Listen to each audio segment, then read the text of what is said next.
Uduh cening pi anak bapa buka anak kita.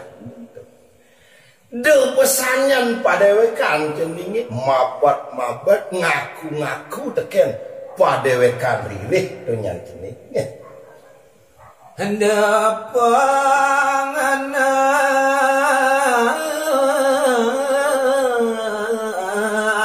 ke angadani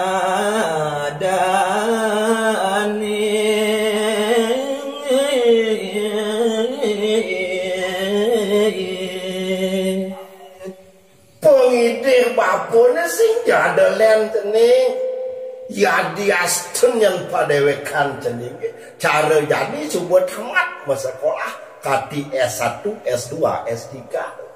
depan yang anaknya yang adanin ketonyan kesujatian hidup ceningnya ini di skala ni ceningnya gaginane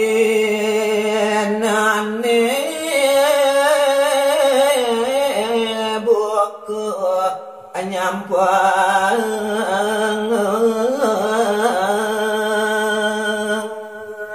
ngayen ning buen tadi aliang bapo pertiwi contoh cara jadi geginan ceningnya dini hidup di merce pada sing jadone cara anak anehnya pak gitonya bapo nginar gamayang ceningnya anak kasai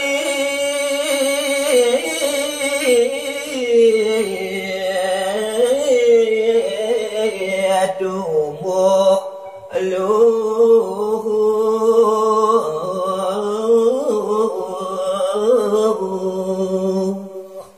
mungkin je kedas ban cening yang patang ani jani tu lap ngambil 15 menit tu bin yang tekel akar ane madan lulu sampah ketah ane cara jani tu gitu bapu nginar gamayang cening hilang luku boke gadang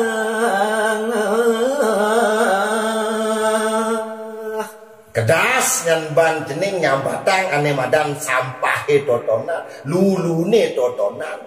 sing tepuk yang ban cening ane madan buk di luar daripada keluarga cening di luar daripada cening tuh ane lakar nepukin bukit totonan yang cening ya din ari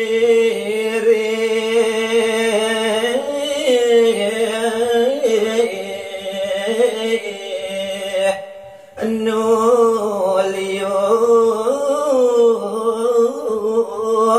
pembelajaran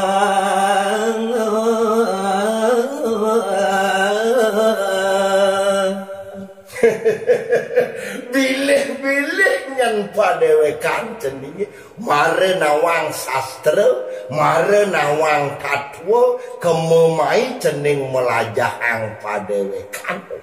ngaku yang pada wekan cening dua ngaku pada wekan cening ririh pusing saja yang cening ane madang ririh apa ketatuane ririh tuh jani kini yang ban cening tuh depan anak kini ngadanin jadi astun yang cening dua nu santep liu ane santep cening pelajahin tuh cening